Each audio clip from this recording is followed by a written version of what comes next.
Tubuhnya akan selalu di-print kembali saat dia mati dalam bekerja, lalu memorinya dipindahkan ke tubuh baru. Pekerjaannya memang hanyalah untuk menghadapi kematian lagi dan lagi dengan berbagai cara yang menyakitkan. Seperti saat harus membersihkan bagian luar kapal ekspedisi ini, Mikey malah sengaja disuruh membuka baju luar angkasanya agar terkena radiasi. Kemudian dia dibiarkan mati secara perlahan untuk dipelajari gejala-gejalanya. Menguji virus, menghirup udara beracun, mencoba vaksin, dan pekerjaan mematikan lainnya. Hidupnya tidak berarti, bahkan mati untuk hal-hal konyol. Seperti terlalu sembrono saat mengeprint karena terlalu mudahnya. Hello friends, selamat datang di Total Recap. Dan film ini berjudul Mikey 17, rilis pada tahun 2025, bergenre science fiction dark comedy, adaptasi dari novel modern karya Edward Aston berjudul Mikey 7 yang terbit pada tahun 2022. Berlatar tahun 2054 di planet bernama Niflheim, Mikey Barnes diperankan oleh Robert Pattinson, seorang pria berkepribadian kikuk, polos, dan bahkan kadang agak konyol. Dalam flashback yang dinarasikan oleh Mikey, 4 tahun lalu di bumi, Timo meyakinkan Mikey untuk membuka bisnis toko makarun, sehingga dia meminjam modal yang sangat besar pada seorang pria kejam bernama Darius. Bisnis mereka bangkrut, dan mereka tidak bisa membayar Darius. Anak buah Darius kemudian menangkap mereka, bukan hanya karena hutang, tapi Darius adalah orang yang menikmati menyiksa orang-orang putus asa yang tidak mampu membayar hutangnya tepat waktu. Darius senang memotong-motong tubuh orang dengan keji dan menikmati setiap proses kematiannya. Darius menangkap Mikey dan Timo untuk memberitahu bahwa jika mereka tidak membayar tepat waktu, maka mereka pasti akan mengejarnya meski sampai ke ujung bumi. Karena itulah mereka memutuskan keluar dari bumi dengan ikut mendaftar dalam sebuah ekspedisi untuk bermigrasi ke planet lain. Lagi pula bumi saat itu juga digambarkan sudah tidak karuan. Kelebihan populasi, udara kotor, badai pasir, dan berbagai krisis lainnya. Mikey dan Timo bermaksud mendaftar pada salah satu kapal ekspedisi terakhir untuk keluar bumi yang dipimpin oleh Kenneth Marshall dan Ilva istrinya. Kenneth Marshall yang diperankan oleh Mark Ruffalo adalah mantan anggota Kongres yang sudah 2 kali gagal dalam pemilihan. Kenneth Marshall digambarkan sebagai antagonis penuh dengan karisma palsu, pemimpin kolonisasi otoriter yang narsistik, manipulatif, dan karikatural, perpaduan berbagai figur diktator dari dunia nyata. Namun, Kenneth Marshall memiliki penggemar fanatiknya sendiri yang setia dan mengaguminya dengan segala tindakannya yang lebih mirip seperti kultus. Ekspedisi ini juga menjadi salah satu caranya untuk bisa menjadi pemimpin yang absolut di sebuah planet yang baru. Untuk mendaftar dan mengikuti kapal ekspedisi ke Niflheim ini, para pendaftar harus memenuhi syarat, setidaknya punya satu keahlian yang dibutuhkan oleh koloni. Sayangnya, selain bersaing dengan jutaan pendaftar, Mikey juga tidak punya keahlian apa-apa, selain sifat-sifat pasrahnya. Seperti tak punya pilihan lain, dia tidak memiliki sertifikat keahlian apapun. Mikey kemudian memilih profesi pada formulir sebagai expendable, profesi yang tidak ada pemilihnya. Menurutnya, mungkin bisa meningkatkan peluangnya untuk ikut dalam ekspedisi. Sementara itu, Timo entah bagaimana terpilih menjadi pilot pesawat kecil, meskipun baru mendapat izin belajar beberapa minggu sebelumnya. Setelah setuju menjadi expendable atau dalam artian lain adalah yang siap dikorbankan, Mikey lalu dibawa oleh Kai, salah satu anggota keamanan elit ekspedisi, untuk dijelaskan dan dilakukan scanning seluruh tubuhnya, luar dan dalam, serta pengambilan memorinya sejak lahir hingga saat itu, dan kedepannya harus melakukan upload memori seminggu sekali. Kai menjelaskan bahwa mulai hari itu, Mikey harus terbiasa untuk mati, dan setiap kali Mikey mati akan di-print menggunakan printing tubuh manusia yang berlangsung selama 20 jam, menggunakan bahan-bahan dari hasil daur ulang berbagai sampah organik yang dimurnikan. Selanjutnya, kapal ekspedisi pun berangkat dengan perkiraan waktu 4,5 tahun perjalanan menuju Niflheim. Mikey pergi sebagai Mikey 1 yang kemudian digunakan berkali-kali untuk berbagai hal, membutuhkan bagian luar pesawat, uji coba radiasi, dan kehancuran tubuh yang kadang jadi hiburan. Dalam perjalanan itu, Mikey yang kikuk, lemah, dan diabaikan oleh orang-orang menemukan cintanya pada Nasha Barit, seorang wanita tangguh, penuh percaya diri, dan elit agent di kapal ekspedisi, yang Mikey sendiri tidak menduga orang seperti itu bisa menjadi kekasihnya. 4 tahun lebih perjalanan menjadi lebih menyenangkan bagi Mikey, dengan Nasha yang selalu menemani dan membelanya. Sampai pada akhirnya, kapal sampai di planet es Niflheim. Mikey dikirim sebagai orang pertama yang harus menguji udara planet tersebut. Udara planet tersebut ternyata benar mengandung virus yang tidak diketahui, yang sangat mematikan. Dan ya, Mikey harus mati merasakan udara beracun demi analisa dan percobaan para ilmuwan untuk menemukan cara mengatasi hal tersebut. Tidak hanya sekali, Mikey harus merasakan sakit dan mati berkali-kali, disuntikan vaksin lalu harus keluar lagi untuk mengujinya, kemudian mati dan dibakar untuk di-recycle kembali. Mikey di-print berkali-kali setiap mati, bahkan dengan sembarangan karena saking mudahnya. Jika hasil printing buruk, maka tinggal di-print lagi. Setelah berbagai percobaan vaksin mengorbankan berbagai Mikey, kemudian sampai pada kematian Mikey ke-16, ilmuwan akhirnya berhasil menemukan vaksin yang tepat. Kini mereka bisa keluar dari kapal dan menghirup udara planet dengan bebas dan aman tanpa perlu masker oksigen. Selanjutnya, Mikey 17 dikirim bersama regu penjelajah untuk menyusuri area koloni, memastikan tak ada makhluk berbahaya. Mereka menyusuri gua es, kemudian mendapati makhluk asli planet tersebut yang mirip seperti armadillo. Mereka kaget, ketakutan, dan bermaksud akan meninggalkan area tersebut. Namun, Jennifer tiba-tiba menembaki makhluk itu yang berada di atas gua, mengakibatkan atap es runtuh dan membunuh Jennifer. Tim kemudian pulang kembali ke markas. Kenneth Marshall memarahi Mikey habis-habisan, karena seharusnya yang mati bukanlah Jennifer, tapi Mikey yang memang disiapkan untuk mati dan bisa dibuang. Karena kesalahan ini, Mikey 17 mendapat tugas lebih berat, yaitu menemukan makhluk penghuni planet tersebut, yang kemudian disebut dengan nama Creepers. Mikey mendapatkan jam kerja lebih panjang dan jatah makan lebih sedikit, sampai membawa pulang sampel Creepers untuk diteliti oleh ilmuwan. Dalam tugas itu, Mikey terperosok, jatuh ke dalam jurang es, dan mengalami cedera parah. Tapi Mikey belum mati. Kemudian sahabatnya, Timo, atau lebih tepatnya yang ia anggap sebagai sahabat, mendengar teriakan Mikey. Dia kemudian datang menghampirinya, tapi tidak untuk menyelamatkannya, hanya untuk mengambil senjata milik Mikey. Kata Timo, lagi pula nanti juga dia akan di-print lagi. Kondisinya yang terluka parah juga sudah tidak berguna. Lebih baik didaur ulang dan mencetak Mikey baru. Mikey hanya bisa pasrah menerimanya, karena semua yang dikatakan Timo adalah sebuah kebenaran. Dia kemudian berharap agar segera mati. Bahkan Mikey sendiri sudah pasrah dengan takdirnya. Tidak lama kemudian, sekelompok Creepers mendatanginya. Mikey berharap dimakan dengan segera. Mikey kemudian pingsan dan terbangun dalam seretan para Creepers. Mereka tidak memakan Mikey. Creeper kecil hanya menjilatinya saja. Para Creepers selalu mengantar Mikey ke permukaan. Mikey kemudian mengejar truk penjelajah yang melintas dan menumpang di belakangnya. Kemudian dia kembali lagi ke markas. Setelah Mikey membersihkan diri di kamarnya, saat itulah masalah muncul. Ada Mikey yang lain di kamarnya, yaitu Mikey 18, yang baru saja selesai di-print 2 jam sebelumnya. Penanggung jawab di markas berpikir bahwa Mikey 17 sudah mati, seperti yang dikabarkan oleh Timo, sehingga mereka mencetak Mikey 18. Mikey yang ini agak berbeda, dia lebih percaya diri, terlihat lebih tangguh dan tidak segan-segan. Mereka berdua sama-sama merasa sebagai Mikey, mereka sama-sama merasa pantas untuk hidup. Namun, menggandakan diri dengan cloning adalah pelanggaran, yang artinya mereka berdua akan dimusnahkan karena melanggar aturan cloning manusia. Tidak banyak basa-basi, Mikey 18 melempar barbel ke arah Mikey 17 yang membuatnya pingsan. Mikey 17 yang pingsan dibawa oleh Mikey 18 ke tempat pembakaran sampah organik. Namun, Mikey 17 kemudian terbangun, mereka lalu terlibat perkelahian. Sebelum lanjut, silakan subscribe jika kamu tidak punya banyak waktu untuk menonton film atau series yang panjang. Selanjutnya, Mikey 17 bermaksud bernegosiasi dengan Mikey 18 untuk membagi jatah hidupnya berselang-seling. Untuk pertama kalinya, Mikey 17 takut untuk mati, karena dia tahu tidak akan dihidupkan kembali dengan sudah adanya Mikey 18. Mikey 18 tidak setuju dengan ide 17. Dia melanjutkan perkelahian, namun kemudian Timo datang secara diam-diam. Dia ternyata mengedarkan narkoba berbahaya di kapal. Mikey 18 yang mengingat Timo adalah si pembuat masalah dengan mencantumkan pinjaman hutang lebih besar pada Mikey dan menghabiskan uangnya di bumi, ingin membalas dendam dengan membunuh Timo, meski dilarang oleh Mikey 17. Karena Mikey 17 masih merasa Timo adalah satu-satunya temannya. Mikey 18 menyerang Timo dan menjatuhkan ke lubang pembakaran. Kemudian Nasha datang bersama atasannya. Mikey 18 lalu menarik Timo kembali. Nasha kemudian pergi bermesraan dengan Mikey 18 yang disaksikan dengan penuh cemburu oleh Mikey 17. Saat Mikey 18 ke kamarnya bersama Nasha, Mikey 17 justru dibawa oleh manajemen untuk makan malam bersama Kenneth Marshall dan istrinya. Mereka juga mengundang Kai saat itu, karena Kenneth ingin menjadikan Kai untuk masuk ke dalam program persalinan agar bisa berketurunan di planet Niflheim. Selanjutnya ternyata Mikey tidak hanya sekedar diundang makan malam karena keramah tamahan, tapi untuk menguji jenis makanan baru yang dikembangkan oleh ilmuwan.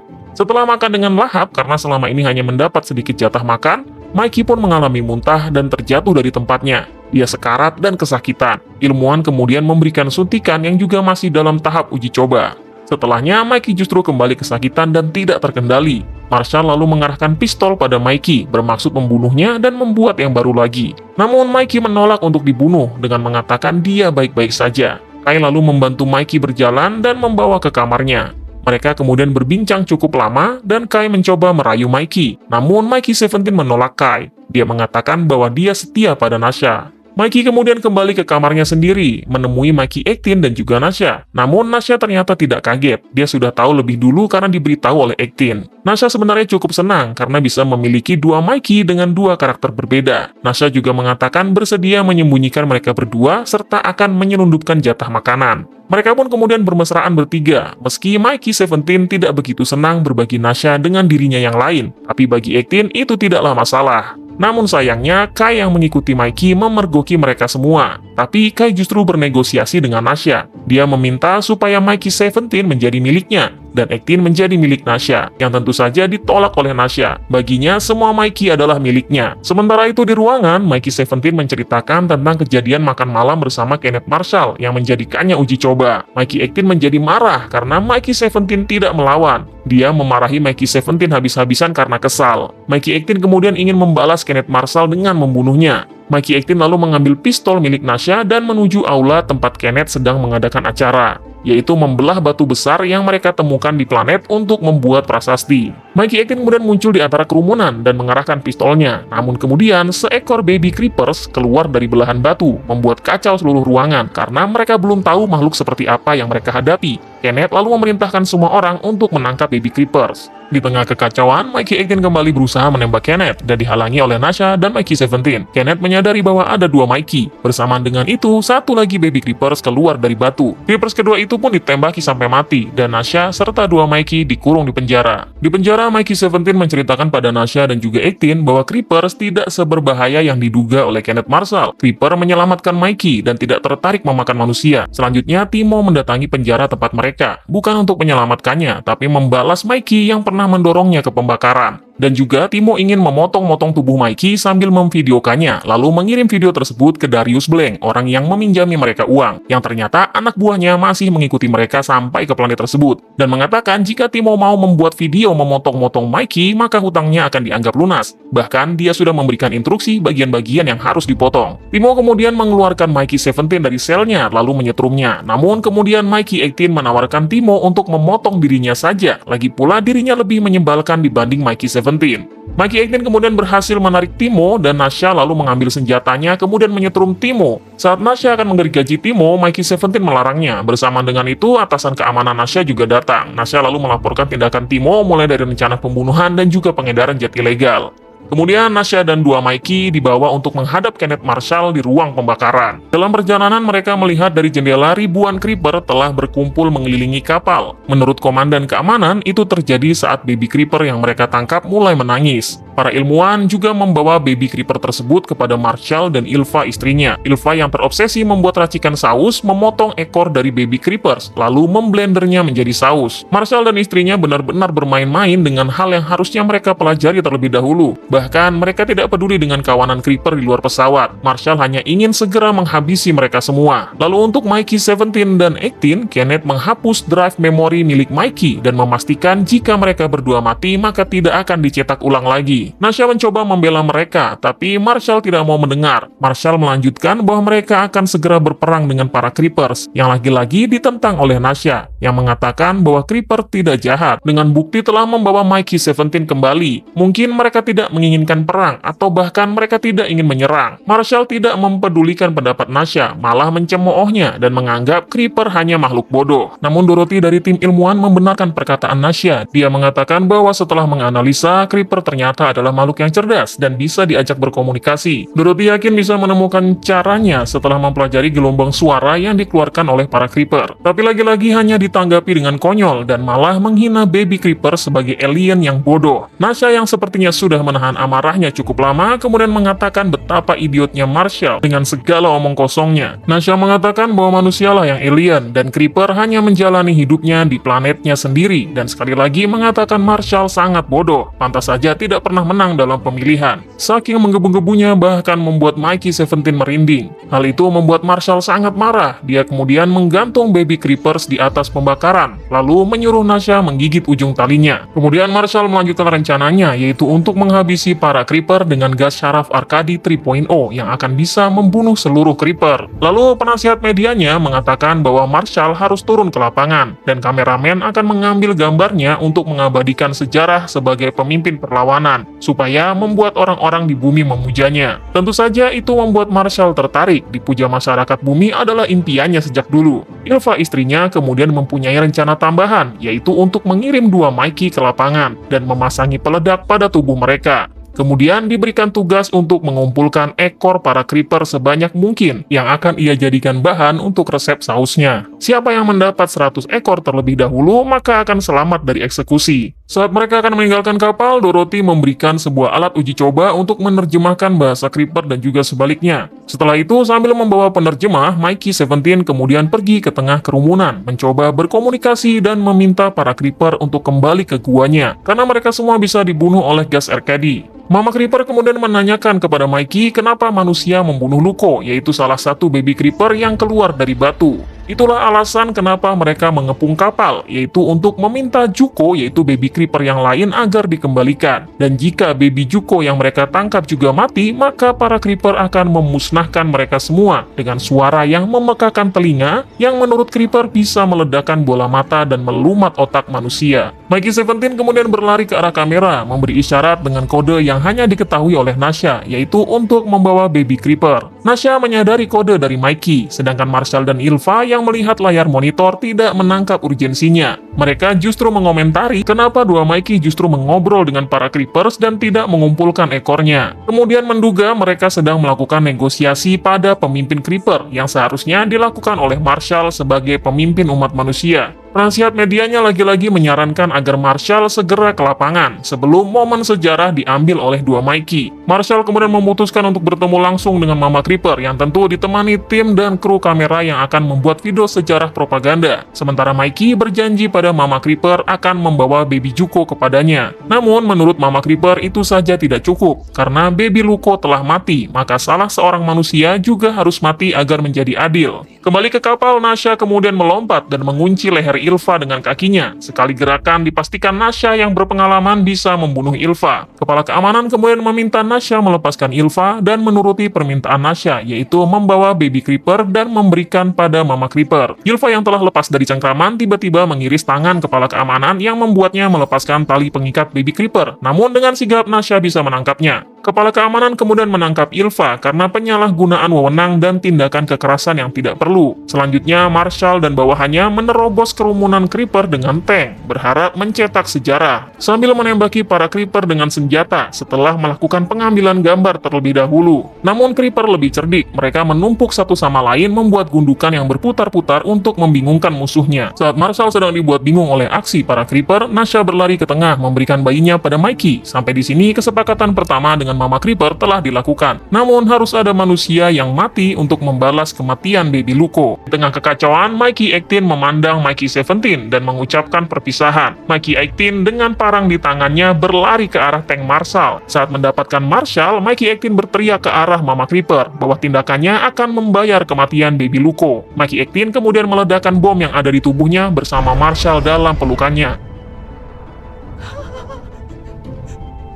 Setelah menjalani masa hukuman selama 6 bulan, kemudian Nasha terpilih menjadi anggota komite dan memimpin koloni. Koloni kini menjadi lebih teratur dengan belajar hidup berdampingan bersama para Creeper. Sementara bagi Ilva, setelah melihat suaminya meledak, menjadi syok dan mengalami gangguan jiwa. Rumor mengatakan dia bunuh diri dengan mengiris pergelangan tangannya. Lalu Timo lagi-lagi berhasil lolos dari masalahnya. Dia membunuh orang suruhan Darius Blank serta lolos dari hukuman. Pada musim semi, Niflheim menjadi sedikit lebih hangat dan menjadikan momen itu untuk awal perubahan dengan menghapuskan program Expendable. Sebagai simbolisasi, Mikey diminta untuk menekan tombol peledak yang meledakkan mesin printer manusia. Kini Mikey bukan lagi Mikey 17 atau Mikey 18, tapi hanya Mikey Barnes. Dan sampai di sini film berakhir. Mikey 17 bukan sekedar film fiksi ilmiah, tetapi satir sosial khas sutradara Bong Joon-ho yang membungkus isu kolonialisme, kapitalisme, dan eksploitasi manusia dalam balutan komedi gelap dan visual futuristik. Namun sayangnya, meski punya premis yang menarik dan aktor besar yang membintanginya, film ini tidak terlalu menghasilkan keuntungan.